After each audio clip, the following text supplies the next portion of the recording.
Welcome to the MVP, the ModernVivo podcast. I'm your host, Andrés Velarde, Director of Operations at ModernVivo. And in each episode, I sit down with a different life scientist to talk about their research findings, the implications of those findings, as well as their career trajectories and the steps they took to arrive where they are now. In this episode, we do another deep dive in the world of metabolism, this time looking at the energetics of synapses, the crux of where information is transferred from one neuron to the next. All right, welcome, Dr. Kumar. I'm joined here by Dr. Mukesh Kumar, a researcher at the Weill Medical College of Cornell University, or rather, that's where you published this really interesting paper that I came across called Triglycerides Are an Important Fuel Reserve for Synapse Function in the Brain, published around this time last year in Nature Metabolism. Dr. Kumar, thanks for being with us. Would you like to say a little bit more about this science and your background, just to give the viewers a little bit of context on what kind of expert you are? Thank you. Thank you, Andres, for having me on your podcast. It's my first time I'm appearing on a podcast, and I'm really excited to talk about my scientific journey and the recent research which we have published about the lipid metabolism and its contribution in the synaptic bioenergetics. More towards, like, as we move forward, I will talk more about it, especially how it contributes in maintaining the synaptic resilience when neurons face a nutrient scarcity. And yeah, let's move forward. Yeah, certainly. So the paper seemed very interesting to me because you were kind of uncovering like a new energetics paradigm in neurons. It sounds like previously a lot of folks really believe that neurons mostly are using glucose as their kind of energy source. But this paper, it has some strong evidence in favor of neurons using fat reserves for synaptic function. Can you just tell us a little bit more about like what started this investigation? Like where did it all begin?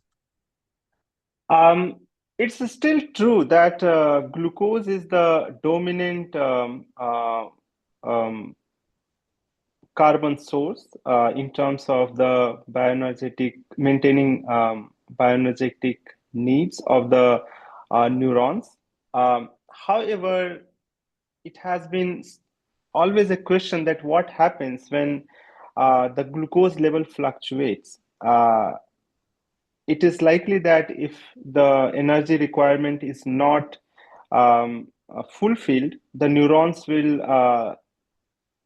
die very, very fast. It has been questioned that what happens, what are the surplus carbon sources or like the surplus fuel sources that can be used by the neurons. And we really started with a couple of research that was focused on the triglyceride metabolism in the neurons. Uh, when we looked at the transcriptomics data, we found that all the necessary uh, enzymes are present in the neurons, which are required for the triglyceride metabolism and the fatty acid oxidation. Uh, it was also known earlier that when there is any disruption in the triglyceride lipase activity, which basically hydrolyze the stored lipid, there is huge accumulation of triglyceride in the neurons.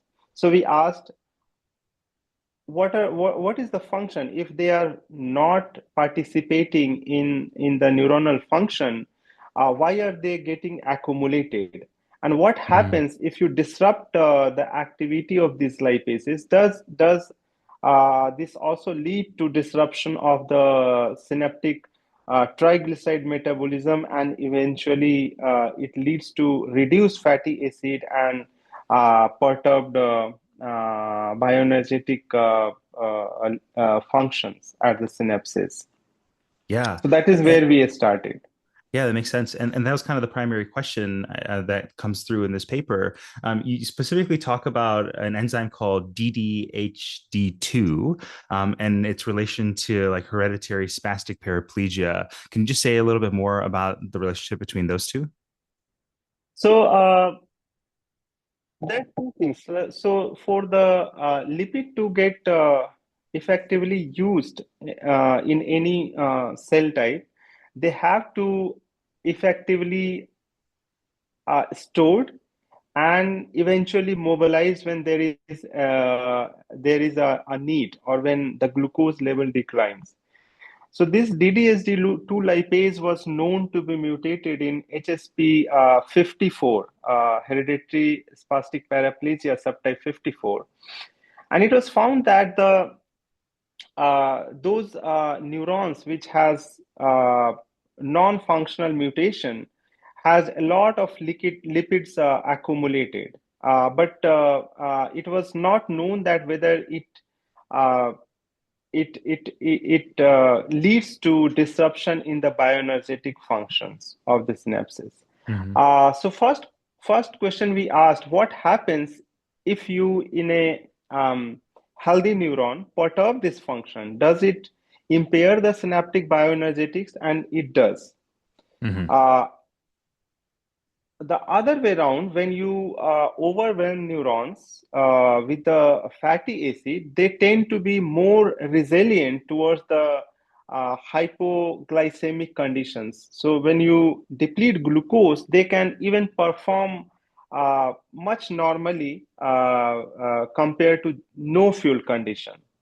So Hmm. it all these experiments suggested that the lipids which we see in the DDSD2 mutated neurons are or DDSD2 non-functional neurons are not just passive passively reserved triglyceride, but they are also actively involved in the synaptic metabolism and Right. maintaining the ATP level at the synapses, which is absolutely necessary because synapses are the hub of constant exchange of information from one neuron to other neuron, and it all needs a lot of energy. So they are highly energy demanding structures.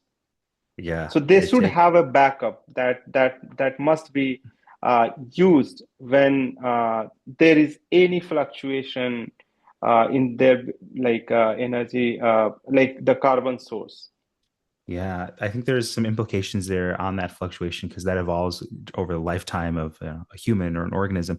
We'll save that for later, but I want to come to the thing you said about the neurons. There was something clever that you did in this experiment to kind of localize that lipase and try to figure out where was it accumulating to specifically, localize it to the synapse.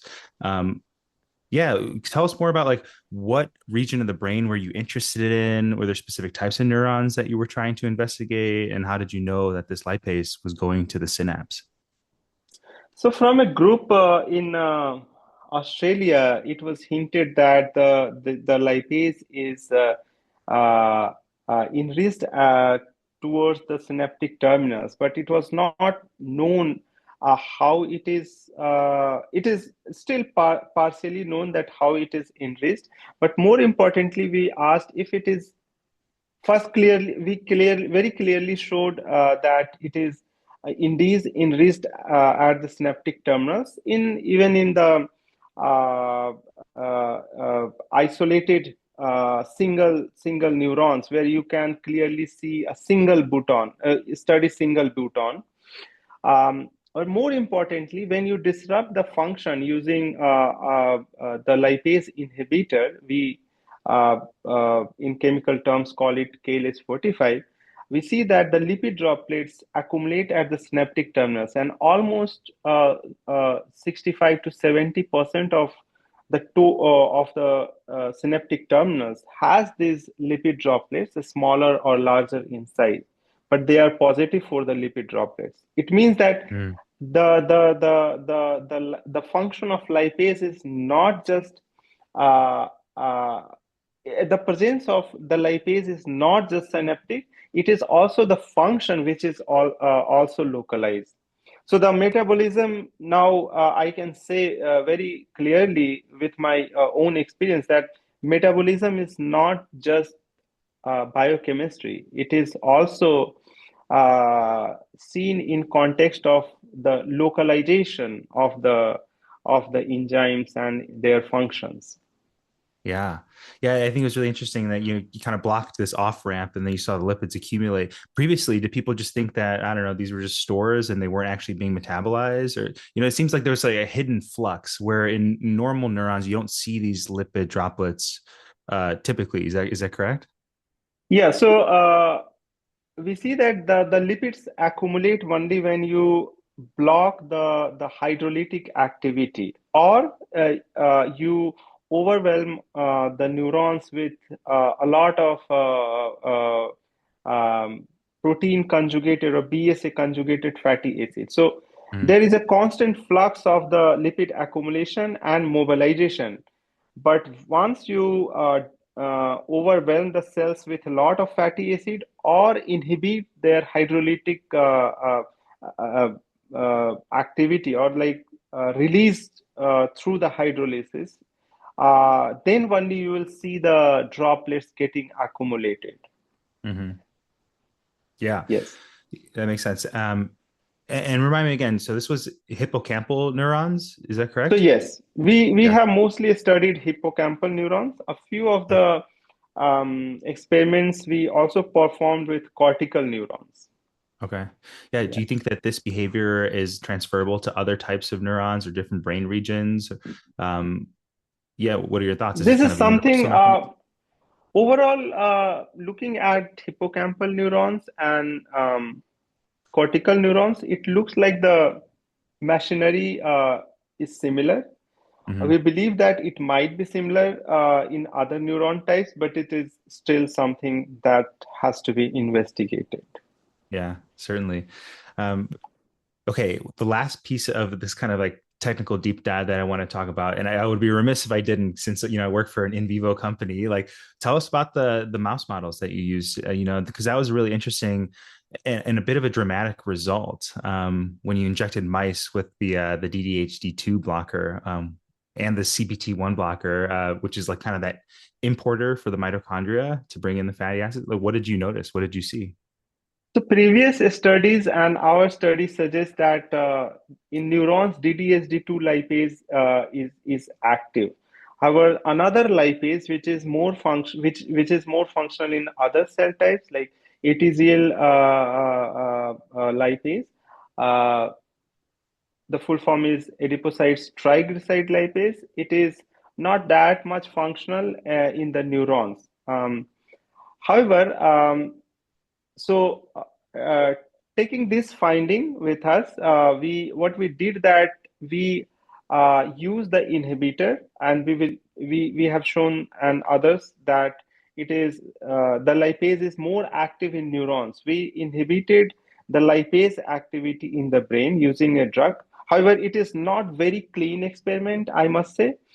But with the fact that this lipase is highly active in neurons, we believe that it blocked the lipolytic activity Hmm. in the neurons. And we found that as soon, like 1.5 to 2 hours after the injection of the drug inhibitor, the inhibitor of DDSD2 lipase, the animals transition into a more energy conserving state. We Mm. popularly call it torpor state, where the body temperature of the animal, and it is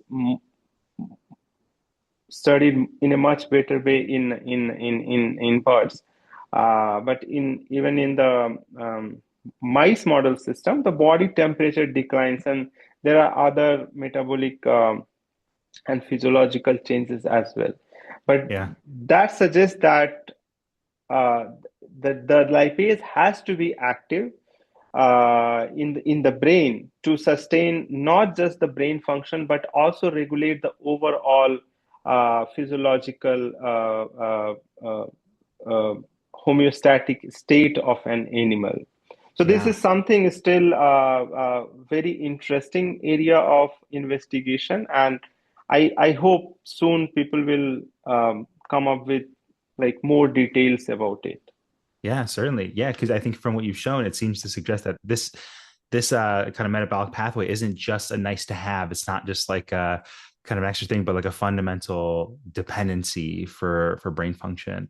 You said Absolutely. the experiment wasn't maybe as clean as you wanted. Is that because you did a pharmacological approach as opposed to like a pure gene knockout? Or in a perfect world, how would you even strengthen this evidence? So I think uh, genetic models are also available, and it would be interesting to study. We did not have access to those genetic mouse models, so that is why we used the pharmacological approach. However, we believe that if you perform the similar study on the genetic models, it would have similar effect. But more details has to um, uh, like has to be looked into with the like genetic model. Certainly. Yeah. Yeah, there's a lot more to be said about this research. But I'll make the paper available in the show notes after this episode so that anybody who wants to read more in Yeah, depth it's can. open access, so Yeah, it's open for everyone. I love that. Yeah. So and I kind of want to zoom out a little bit. So we've been really like into the paper, the research. Yeah, tell me more about like the implications of this type of metabolism research. I think we have a lot of folks in our audience who are doing metabolism, but maybe are in other fields as well. Like, where do you see the transferability? What are the broader implications? So one very important take-home message from this study is that the metabolism does not work in isolation, Mm, and the lipid droplet are not just uh, in the neurons. These are not just uh, hubs of like surplus energy. mhm, Uh, they are also involved in the active functioning of the neurons. So they are useful in the basal condition, and also when uh, the metabolism like triglyceride metabolism and the cell biology related to the lipid droplets are disrupted, they might lead to like many first like they will manifest in cell biological vulnerabilities, synaptic mhm, vulnerabilities, and they are directly linked with the aging and the neurodegeneration. So in most of the neurodegenerative conditions like Parkinson's, Alzheimer's, as well as one of the major risk factor of neurodegeneration in the process of aging, the lipids has been seen to be accumulated in neurons. mhm. So Interesting. it should be taken. The lipid droplet research in neurons should be taken into that context, and it would be interesting to study uh, how the perturbation of the lipid droplet function might lead uh, to or might translate to the non-functioning of other organelles, particularly at the synapses, which requires a constant uh, dynamics of lipids, uh, and how it is related to the neurodegeneration. What happens when you um, impair the functioning or impair the contact of the lipid droplets with other organelles? How does it leads to fast disruption in the bioenergetic pathways, and eventually leads to degeneration of the neurons? Yeah. Yeah, interesting. I So mean, yeah. lots more work to be done. What advice would you give to other researchers that are maybe following in your footsteps here and entering into this space? If you just kind of think back to your own journey, what were some of the moments that were breakthroughs and moments where you had to push through difficulty? Speaking to, former version of yourself, what would you say?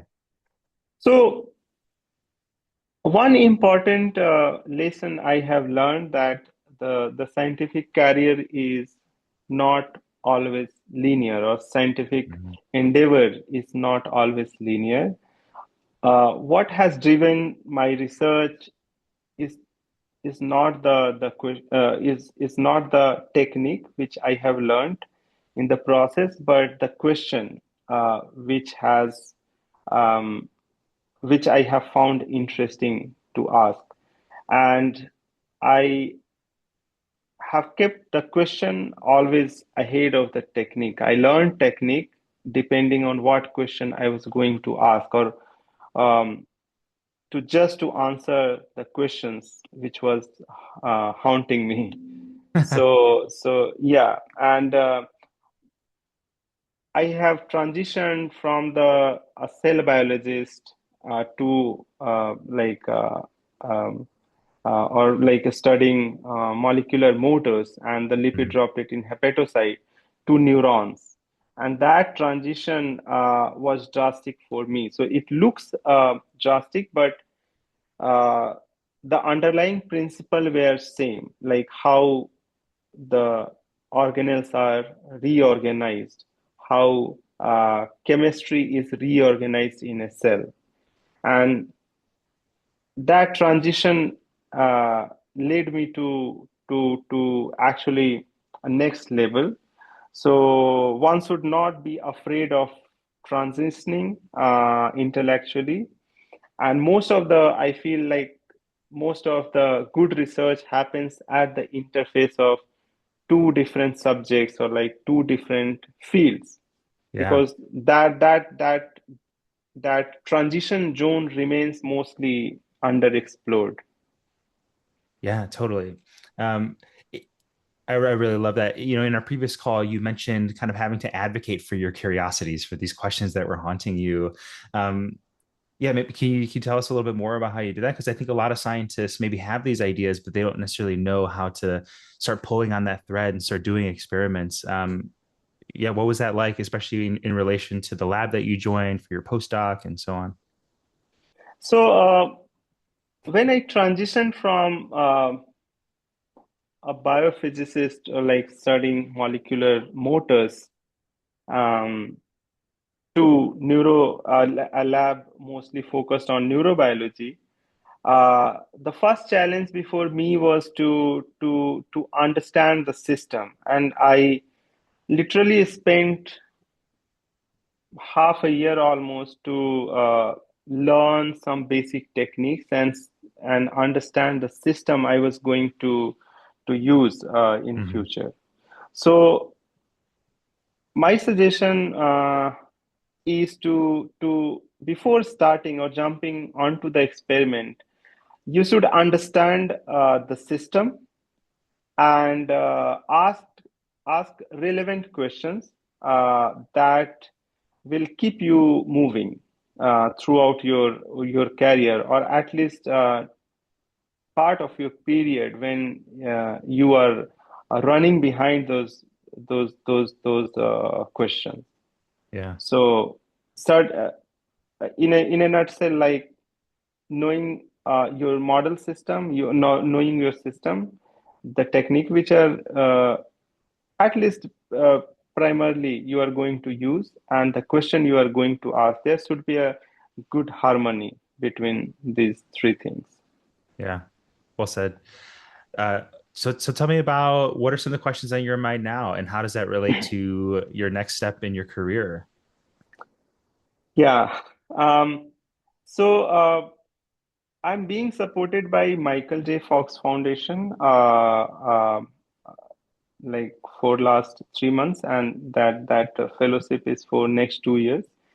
And using the Michael J. Fox Foundation uh, support, which is for the Parkinson's related research, I will try to understand how lipid droplet interaction, or the functional as well as physical as well as functional interaction with other organelles are important for maintaining synaptic bioenergetics and neurodegeneration, and what happens when during the proteopathic aggregation, when these alpha-synuclein or like these proteopathic other aggregates bind strongly with the membrane, and they might disrupt their interaction and exchange of metabolites. How does it leads to neurodegeneration? Oh my So goodness. that's something which I'm uh, exploring right now. Yeah. Yeah, you certainly have your work cut out for you. Are there any specific types of scientists or researchers or people in the field that you hope this message reaches? Like who should reach out to you? Any interesting people that you're trying to talk to, or people in specific areas? Who could help? Um, so one aspect I have been weak at is the was the animal model system, the Mhm. relevant animal model system that I could have used more in a much better manner. And that is something I would like to connect with. And the people who are studying interorganeller communication and intra and intercellular communication uh, would be the fields which I would like to connect with. Um, yes, Yeah, certainly. And I guess looking even and learn further. more. Oh yeah, certainly. I mean, I think that goes without saying. Just through this conversation, you're someone that's constantly learning. So I wouldn't imagine that will change anytime soon. Once you're kind of once your fellowship is complete, do you think you'll stay in kind of research or try to get into industry? Kind of what are your longer term plans? I am inclined towards staying in academia. Yeah, Research is something I have been doing for past 12, 13 years to earn my bread and butter yeah, or chapatis. So, I would like to stay in academia, and I have got really interested in last 4, 5 years in like lipid metabolism in neurons, and this is a field completely underexplored, or I would say unexplored, yeah, but very relevant for in the process of aging, cognitive decline, and uh, neurodegeneration. And recently, it is gaining attention. So I would like to help move this field forward and stay in the academia, yeah. like exploring more. Excellent. Yeah, we certainly have already moved it forward. Hopefully some good serendipitous conversations come out of this. Dr. Kumar, thanks so much for giving me your time and for sharing your perspectives with all those listeners out there. I'm grateful to have had you on the podcast. Thank you, Andres. It was nice meeting you and talking to you. Hey, And as all well. the best for all your future endeavors in Hey, ModernVivo, right? that's right. Yeah. Thanks. Yeah, you as well. We'll stay Thank you connected very for sure. much. Thank you very. Thank you very much. ModernVivo designs best-in-class literature review software to help preclinical scientists identify insights from millions of peer-reviewed papers to design their in vivo studies faster. The ModernVivo podcast was written and produced by Andrés Velarde and Ian Levine in the Capitol Hill neighborhood of Seattle, Washington. For more information about our guests, please refer to our show notes. And if you have an interesting story to tell, an interesting science to talk about, reach out to Andres at modernvivo.com to learn how you can be a guest on our show. Thanks for listening. We'll see you next time.